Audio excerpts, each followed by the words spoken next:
ಅಪ್ಪನ ಹೆಗ್ಲ ಮೇಲೆ ಕೂತ್ಕೊಂಡು ಜಾತ್ರೆ ನೋಡೋ ಮಜಾನೇ ಬೇರೆ ಅಲ್ಲ. I am glad my son is enjoying that. Welcome to life with Supreetha, day 23 of 100 days challenge. Morning ಎದ್ದು ಮೆಂತ್ಯ ನೀರು ಕುಡಿದು ಬ್ರೇಕ್ಫಾಸ್ಟ್ ಮಾಡಿ, ಫೈನಲಿ ಬ್ರೇಕ್ಫಾಸ್ಟಿಗೆ ಅವರೆಕಾಳು ಬಿಟ್ಟು ಬೇರೆ ಏನೋ ತಿಂದ್ವಿ. ನನ್ನ ಮಗಂಗೆ ಪ್ಯಾನ್ ಕೇಕ್ ಮಾಡಿ ಈ ಆಬ್ಸಲ್ಯೂಟ್ಲಿ ಎಂಜಾಯ್ಡ್ ಇಟ್. ಕಾಫಿ ಕುಡಿದು ನೋವಪ್ಪ ಕೊಟ್ಟಿದ್ದು ಪಪ್ಪಾಯ ತಿಂದ್ಕೊಂಡು ನಿರ್ಮಲಾ ಅಕ್ಕನ ಭಾಷಣ ಕೇಳಿಕೊಂಡು ಈ ಸತಿನೂ ನಮ್ಮ ಮನೆ ಬರ ಇಷ್ಟೇ ಅಂತ ಅಂದ್ಕೊಂಡು ನಮ್ಮೂರಲ್ಲಿರೋ ಜಾತ್ರೆಗೆ ಹೋದ್ವಿ. ಏರೋಹಳ್ಳಿ ಜಾತ್ರೆ ಅಂದರೆ ನಮ್ಮೂರಲ್ಲೆಲ್ಲ ಸಿಕ್ಕಾಬಡೆ ಫೇಮಸ್ಸು. ಆ ಜಾತ್ರೆನ ಎಂಜಾಯ್ ಮಾಡಿಕೊಂಡು ಜನ ನೋಡಿ ಆ ಪಾಟಿದ್ದಾರೆ. ಹಾಗೆ ವಿಂಡೋ ಶಾಪಿಂಗ್ ಮಾಡಿಕೊಂಡು ಸಿಕ್ಕಾಪಟ್ಟೆ ಥರ ಥರ ಐಟಮ್ಗಳು ಸಿಗುತ್ತೆ.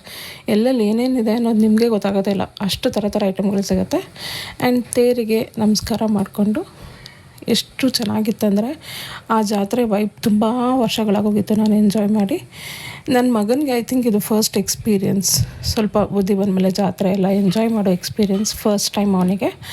ಅದನ್ನೆಲ್ಲ ನೋಡಿಕೊಂಡು ಒಂಚೂರು ಮಕ್ಕಳು ತರಲೆಗಳು ಎಲ್ಲ ನೋಡಿಕೊಂಡು ನನ್ನ ಮಗ ಅಂತೂ ಫುಲ್ ಟೈರ್ಡ್ ಆಗಿಬಿಟ್ಟ. That is it for today. Follow me for more such content.